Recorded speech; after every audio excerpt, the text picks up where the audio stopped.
bungkusin barang lur.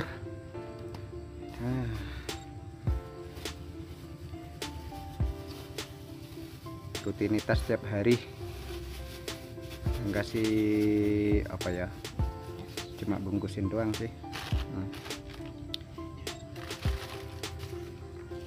Ini caraku loh, pakai plastik, pakai kresek, cara bungkusin buat jaga kesegaran sayuran. Ini masih tinggal apa, bawahnya tinggal bawahnya cuma dikit, soalnya kan musim hujan sekarang. Sekitar jam 10, kadang kalau paginya kayak kemarin itu jam 9, kadang jam 10 udah turun hujan sampai sore, jadinya nggak berani bawa banyak, cuma bawa dikit doang.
mengurangi dagangan hingga 50%.